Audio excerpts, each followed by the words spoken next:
life. So, I'm here to talk to you about, I guess, what we do, what I do, what my wife and I do, and what I've been doing for about a half a century. Teaching acting, directing, writing. I've written about 10 books. 7 of them are on acting. How many of you are actors, or wanting to be? Let me see your hands. Well, that's pretty good. All right, if those people who didn't raise their hands, your secret desire to act, raise your hands. A couple, okay. All right, after I give you a general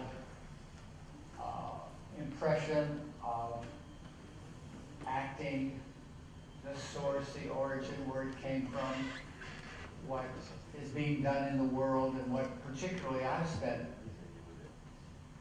over half of my life involved in. Before I do that, I just want to say that acting is universal. In every culture there are actors. 32 or 3,300 years ago, the Greeks started the whole thing. You know, their plays were primarily religious plays. You know, the first, they had choruses. 12 people would all speak simultaneously at the same time. And then one person stepped out. His name was Thespis. And he became the first actor, and that's why we are called thespians. Thespis. So theater acting, even tribally before the Greeks, acting dates back for centuries and centuries and centuries and centuries and centuries. I'm based in America, Los Angeles, Hollywood. I live in Hollywood, actually. And I am an actor. And I have been an actor for most of my life. And I started teaching acting quite by accident. Very much so by accident. I was studying acting, even though I was a professional actor, and I had already done about 40 equity plays when I came to Los Angeles. I was studying acting with an actor-teacher by the name of Martin Landau. You might know he did several series, he's an actor. And he got a job as a general in the movie Cleopatra with Elizabeth Taylor and Richard Burton. So he left for a whole year. Went to Italy to work at Cinecittà Studios in Rome. And I was left without a teacher. So I was like very depressed because that was the first teacher I'd ever had, even though I was a graduate of a university and I studied with many teachers. I was very frustrated because I never really got any answers of how you approach and fulfill material. How? The biggest word is the littlest biggest word in the acting in the world, I think. It's a 3-letter word, how. So that if you're a doctor, you know how. If you're a surgeon, you know how to operate, you're trained. If you're an architect, you know how to do schematics and create stress factors for bridges, etc. If you're a lawyer, you prepare a brief, you have a process. But categorically and historically, actors have not really universally acquired a process. Most actors act intuitionally and instinctively without a craft, without a process, without a how. How do you do that? How do you do that? How do you do that? I'm categorized as a method acting teacher.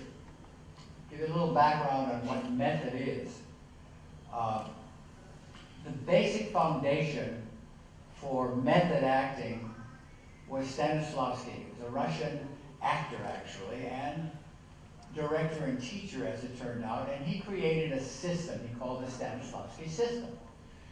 And the Russians were doing it. Before Stanislavski came along, acting was very presentational. It was very representational. Actors were taught how to communicate emotions by by doing gestures.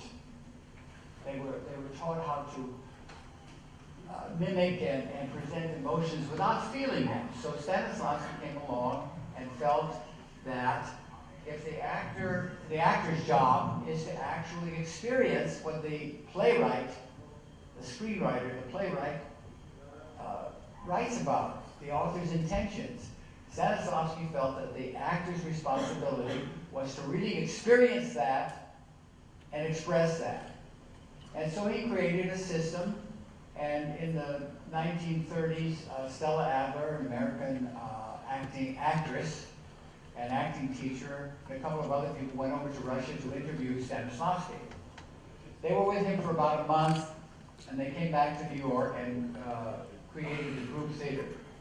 And that was the first place that the method, or the system, method comes later, I'll explain that. That's the first place in the United States that the Stanislavski system was introduced. It subsequently appeared in the plays on Broadway for a number of years, and the group theater flourished for many, many, many years, not many years, maybe about 20, 25 years. And then it dissolved for a lot of different reasons. And in 1947, the Actors Studio was formed, and they hired Lee Strasberg to be the artistic director. Now, Lee took what he understood from Stanislavski and modified it, and instead of calling it a system, he named it, he dubbed it the method. Now, all of you, I'm sure, have heard, he's a method actor, Marlon Brando's a method actor, Monty Clift is a method actor. They're method actors, you know. So method acting has actually acquired a bad reputation in the world, not just in here, United States, or in England, or whatever. The English frown on it. Many people put it down, and there's a very good reason for that. Because there are people out there who call themselves method actors, and they don't know what they're doing. They have no idea what the method really is. And so it got a bad reputation, but the people who have really used it properly have really risen to the top of their field. And, you know, I can name 100 actors, which I won't. But a lot of the Actors Studio actors are method actors. Now, I decided when I was 17 or 18 that I wanted to act. So I went to school. I went to a junior college, then I went to Northwestern University, and I studied theater, like your university people. Northwestern is a famous university, and it has produced a lot of successful actors. Well, I was studying theater and the history of the theater, and I learned a lot about that, but I learned nothing about acting. And so I was very frustrated. But the people, the movies I would see, and the actors that I would admire, without knowing what their background was, or without knowing anything about their training or background, were people, they were all trained by Lee Strasberg, and they were all, or most of them, members of the Actors Studio, and I didn't know that. I was instinctively attracted to those actors, Rod Steiger, Marlon Brando, Geraldine Page, these actors, Eli Wallach, Ann Jackson, all of these actors who I admired tremendously. I didn't know what their training was. Later I found out that I was instinctively attracted to this kind of work.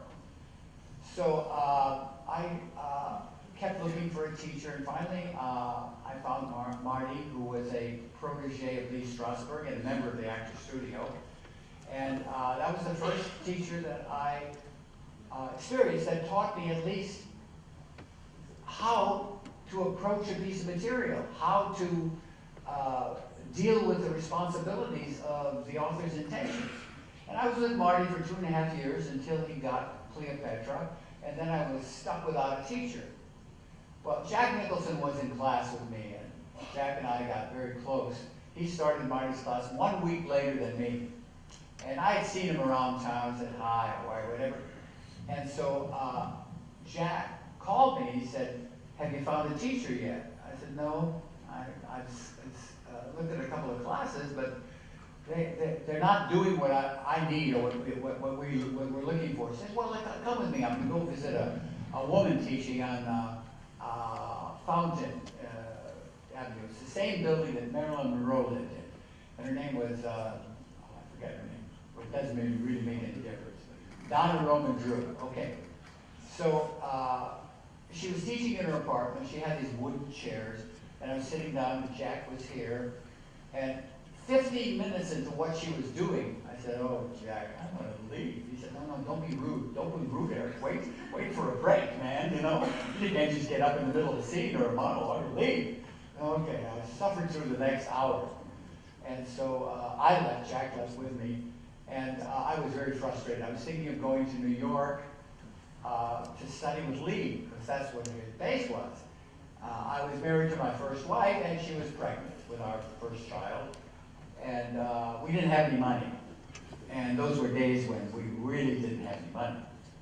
I had $100 in the bank. I felt rich.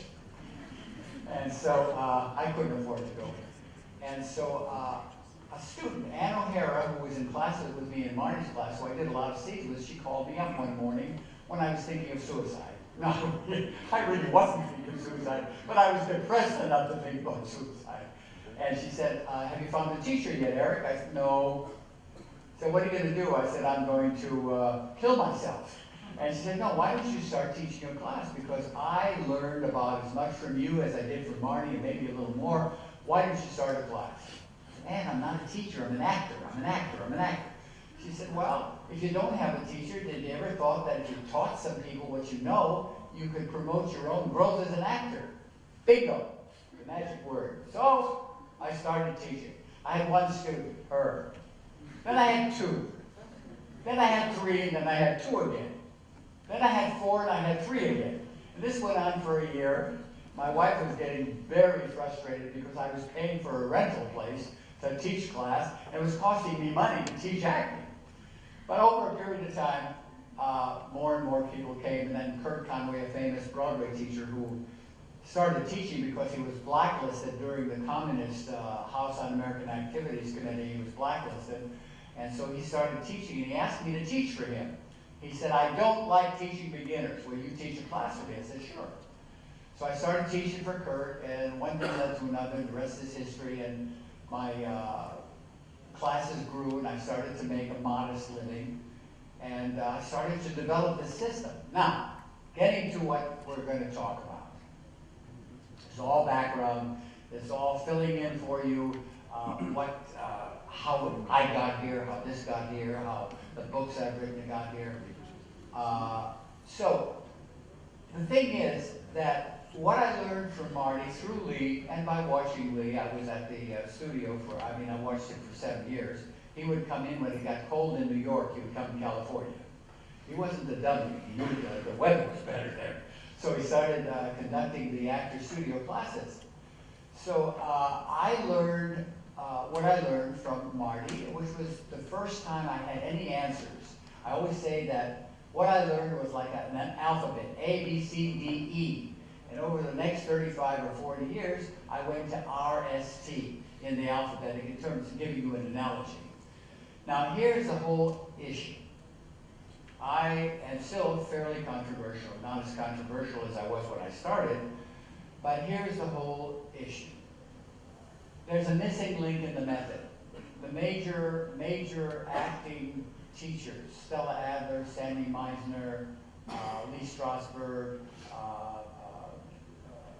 I forget her name, the four major acting gurus in America, and who influenced people around the world, did not deal with a very important element. And this is the missing link in the method, which I spent the last 35 or 40 years promoting and developing. And that is that none of those teachers, and probably very few teachers, if any, in the world, are dealing with the actors' blocks and inhibitions and fears and instrumental inability to be free to act. And you cannot teach acting or teach a person to act without eliminating the obstacles, fears, dependencies, concerns, superstitions, emotional inabilities. You cannot teach a person to be an experiential, organic, honest actor without eliminating those obstacles. So for 35 or 40 years, I was dealing with this part of the craft, which is instrumental. My system, and I call it a system, not a method, my system is based on two things. Half of the circle is the instrumental involvement in liberating the actor, free to act. The other half is the craft, how you address and fulfill material. Well, when I started teaching, I had almost no instrumental exercise. When I left Marty, I had 2 or 3 instrumental exercises to deal with freeing the actor, and I had very limited craft. So over a period of, well, 35 years at least, what developed was an ability to eliminate actors' problems and free them to act. And then I created a whole system of work craftually based on how to fulfill material that didn't exist. So actually, I can say, and this is really not in any way an ego trip or self-congratulatory, I created a very complete system of work based on liberating the actor. At one time I had 1,000 exercises. I pared them down to about 300. And I created a whole craftual approach to identifying the responsibilities, the obligations of material, how to deal with them. And I created a system called choice approaches. And there are 31 choice approaches that you use to create the choice that takes you where you want to go organically. So when you say, are you an acting teacher? No, actually I'm a no-acting teacher. I teach people how not to act, but to become experiential so that they are experiencing what the character is experiencing from an organic place. Now, the 7 books I've written on acting, the other 3 books are not acting books. They're my experiences in Hollywood, my Hollywood stories, a couple of other things. I'm writing a book called Second Chance at Life, is how to repair the damage that we all grow up getting and being received, and our damage. Everybody in this room is a damaged person, including me, including you, all of us. We grow up in a society that well-meaning people who love us, without even knowing, without even being sensitive, damage us by criticism, by judgment, by inhibitions, by demeaning us, by damaging our ego and our self-confidence and our security. So we struggle through life functioning in spite of this damage, and there's no reason that we should. So for 30 years, I've been working on a whole system of repairing the damage. I have 7 or 8 techniques to do that and to eliminate the damage so that you're free to be happy in life. You're free to act. You're free to write. You're free to have children and be in relationships that are fulfilling. So it's I think it's probably the most important thing I'll ever do in my lifetime, this next book, dealing with, repairing the damage. I've only got a few pages, maybe 25 or 30 pages. It takes me a little while to write a book. But the reason I'm bringing this book up is for everybody. It isn't just for actors. It's for the entire population of the world, if they're interested. It's because there's no separation between living and acting. If you have living problems and you're blocked and stifled and insecure and have ego issues and you can't get on the stage and be free of those things. They follow you onto the stage or in front of the camera or on television or wherever you act, and they stop you from being organic, real, authentic, and honest. Reality is everything and the truth is everything. And this work that I've been doing for, as I said, over a half century, the goal is freedom, truth, reality, honesty. And that's what the goal is to achieve in life, To be happy, you have to be free of the diseases, the psychological, mental, emotional diseases that we acquire growing up in our society. You have to be free of that. Otherwise, what you do is you function in spite of your problems, and you never have a fulfilling life. Because these problems, they manifest themselves in your daily life, in your dreams, in your relationships, in your work, in your education, in anything you do. It doesn't even have to be a creative involvement. Anything you do is influenced by these issues, this damage that you function in spite of, instead of being free to function, period. The work that I have been involved in and what I've created is profoundly life-changing. And I don't say that as a pie in the sky or a dream thing. It's true.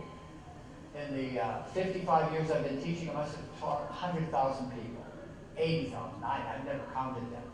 But in all of those years, I can visually see the evolution, the growth, and the freedom, and the liberation of these people, and the life-changing impact that the work has. We just did a 2-day workshop here, upstairs, the theater, whatever. Is it upstairs or downstairs? It's upstairs, okay. And in 2 days, people I never met before, my wife and I work with my wife, we do 50-50, we're a team, she's a wonderful teacher. We have a very balanced yin-yang ability. She does things I don't do, and I do things she doesn't do, but we all do this work. And it's a perfect balance. And at the end of 2 days, the 12 actors that we worked with has significantly, visibly changed, understood. I mean, they weren't completely trained and free to act or whatever, but their consciousness level elevated, their awareness level elevated, their ability to identify their instrumental issues, their problems, elevated in 2 days. How many? 9, 10 hours a day, maybe 20 hours? 12 hours, 24 hours. Their whole sense of awareness and consciousness of who they were, how they felt, what they had to do, what acting was, changed in 24 hours. So can you imagine doing this work for 5 or 10 years? Melvin has started studying with me, what, 20what? 10 years ago. 10 years ago. And I'm still in training. She's still in training. But we're in training on a different level after all of these years. So she can tell you how this has impacted her life and how it has changed her life. So why don't you? Ben 2005 yılında Eric Morris'le çalışmaya başladım. Los Angeles'taki yerine gittim. Yaşadığını bile bilmiyordum aslında. Hala hayatta mı değil mi? Hani efsane olarak kitaplarını okumuştum da. Telefonu açınca bir şaşırdım tabii, yani kendisi açınca. Bir numara vermişler. Ben böyle arıyorum hani. Ondan sonra Eric Morris'ten ben ders aldım. Hi, this is Eric. Ben böyle şaştım kaldım tabii bu duruma. Sonra bir de sanki böyle hani velilerim, 2 tane yakın arkadaşım beni okula götürüp de teslim eder gibi bir törenle oldu bu merasim. Salı günüydü, hiç unutmuyorum. Sabah 9.30 gibi buluştuk. Ondan sonra aslında 10 gün diye gittiğim Los Angeles'ta 3 yıl kadar kaldım. Ve bayağı bir, sorry, I'm not speaking in Turkish. Do you want me to talk in English? Do you want me to talk in English? How many people here understand Turkish? Everybody understands Turkish. Okay.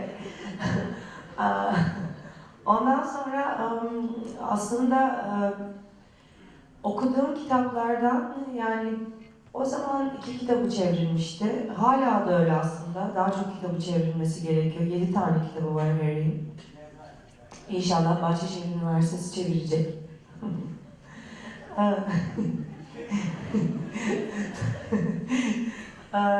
Bu 2 kitabını okuduğumda içgüdüsel olarak bir sürü şey yaptığımızı aktör olarak farkındaydım.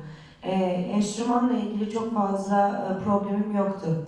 Ama fütursuzlaşmayla ilgili ve birazcık da uyumsuz olmakla ilgili problemim. Yani Çok uyumlu buluyordum kendimi ama içim içime yiyordu. Uyumsuz olmak istiyordum açıkçası. O zaman kendimi daha özgür hissediyordum. Bununla ilgili tabii ki problemlerim vardı.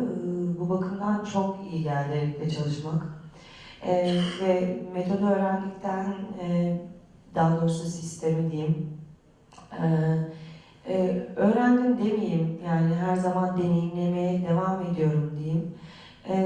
Sonra dönüp burada öğretmeye başlamak da daha muhteşem bir tecrübe oldu aslında. Çünkü öğretirken daha da fazla farkındalık düzeyiniz yükseliyor, daha fazla paylaşımınız fazlalaştığı için hep beraber inanılmaz güzel deneyimler elde etmeye başlıyorsunuz. Benim hayatımda Erik inanılmaz güzel bir kapı açtı. İyi ki burada. 7 yılımı aldı. Gerçekten onları ikna edip Türkiye'ye getirmek. Bahçeşehir Üniversitesi'ne çok teşekkür ediyorum. Kendi çabalarıma çok teşekkür ediyorum.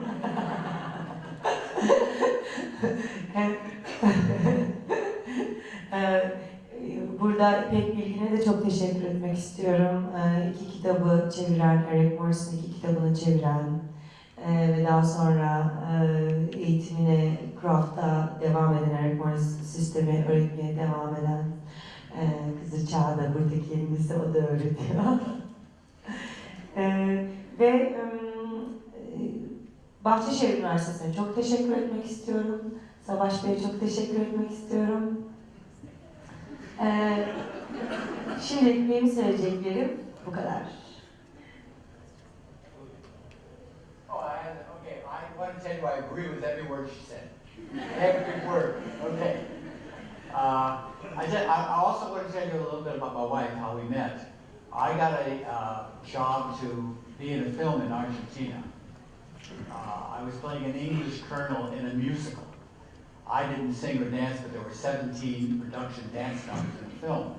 The film was hypothetically about what happened in Buenos Aires after the Falklands War, and the British occupied Buenos Aires, which never happened. It was a fantasy.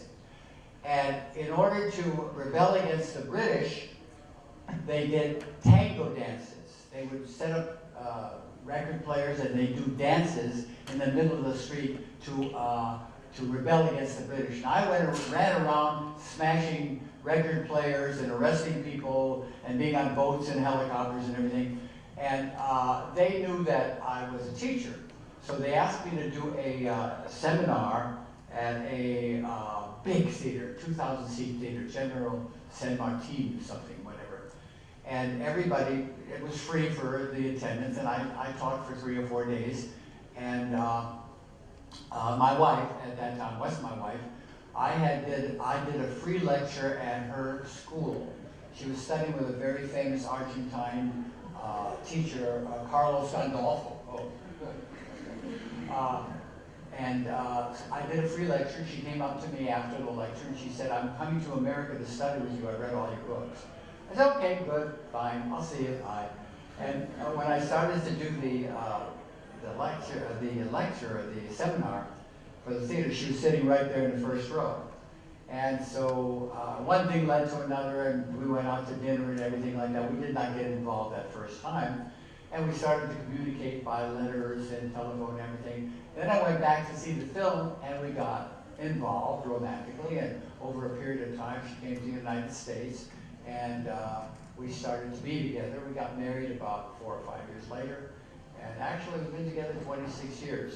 And she's an amazing teacher. She had she had an episodic at night, and she was doing a soap opera during the day. She was a professional actor and made enough money to buy a beautiful condo. So that's a lot. That's a lot, because they didn't pay a lot of money in Argentina, the actors. So I thought it was an accomplishment. I wish she was here. She's not feeling well. We're still suffering from jet lag, 13-hour flight and all of that. And we're trying to recover, and we are. I feel better. So at any rate, that's the whole thing. We're doing a 3-day workshop. I can announce it tomorrow. Tuesday, Wednesday, Thursday. And so we did 2. Now we're going to do 3, and then we're going to go home. And I'm very pleased to be here. I love your city.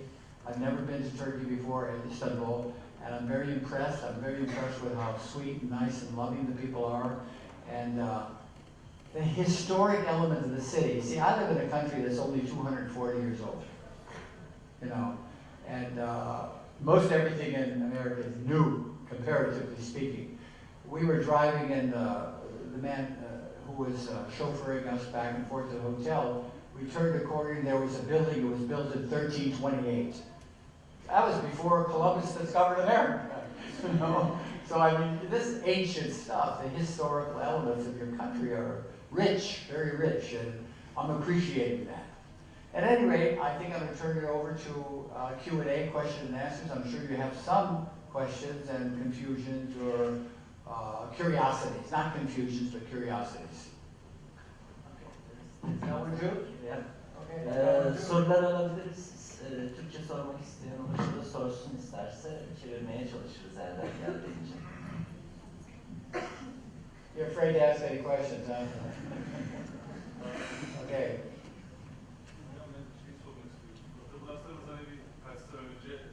And you're not playing around with something you can plug in and plug out.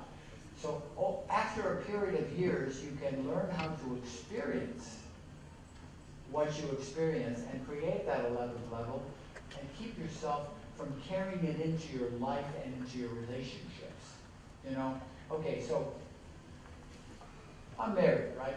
And I get a part where I'm really disturbed, angry, bitter, suicidal, depressed, despondent. I have to come home and I eat dinner, you know? I think some of it might carry over. I might have to work a little harder to separate myself from it. But because I have a process, and because I know what to do and I know how to do it, and I know what to do and I know how to do it, I'm not going to take that into my marriage. Now, you all heard me say many times, and it sounds like an arrogant thing to say, I know what to do, and I know how to do it, and I know what to do, and I know how to do it. I achieved that over a half a century of work during that period of time. It didn't come to me easily. I struggled. I dropped a lot of blood to get to know what I know, to get to know what I can do and how to do it. There's nobody in this room that I'm any more special than. Nobody. I can do sense memory like a person can do hypnosis. I worked for years to be able to do that. You can all do that. If you want to work 10, 12, 15 hours a day on your process and on your instrument, you can all achieve it. It's not just a special gift. It's discipline and hard commitment and hard work. Anybody in this room can become a master craftsperson over a 30-year period. You can become a journeyman craftsperson in a few years, a couple of years, 3 years, and be very good. But a master takes a lifetime. Any master takes a lifetime. Okay. Çok teşekkürler geldiğiniz için.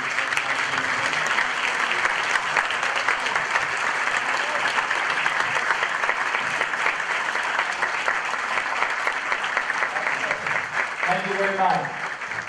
I appreciate your being here and your questions and your attention. I appreciate that. Thank you. Çok teşekkür ederiz. Sağ olun geldiğiniz için. Hepiniz sağ olun. Is the university that represents Egypt?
Öyle bir şey yok. Öyle bir şey yok.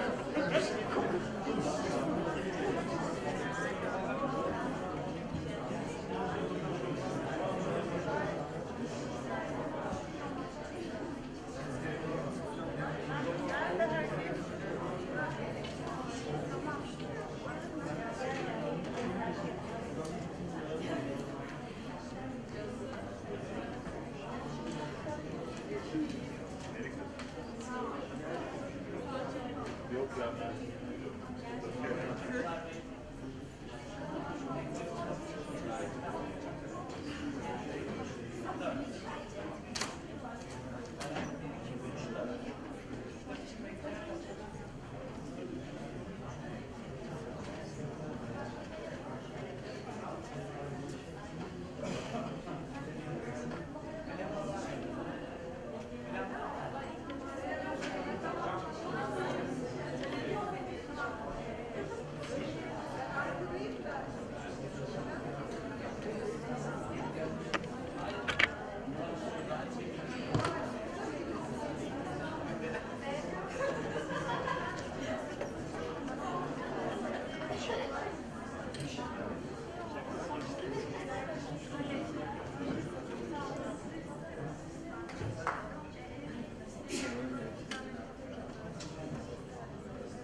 Bir kere de ben açık iyiyim.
Seçilim.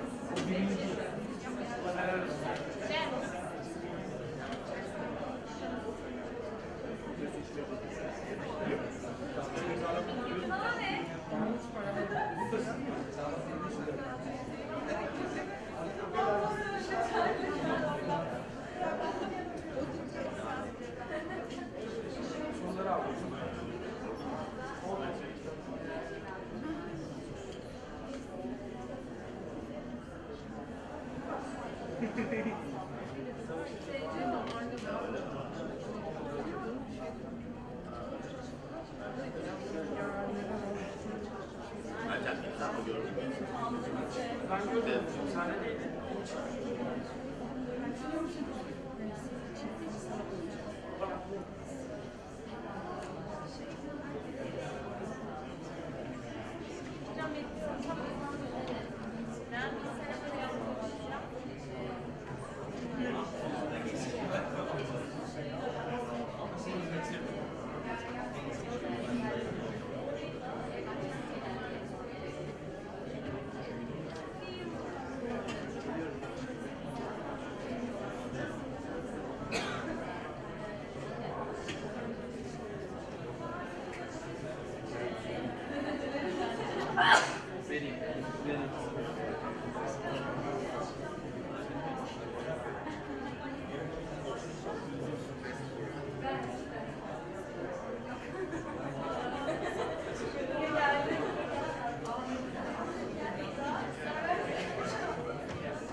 Çok şey yapıyor.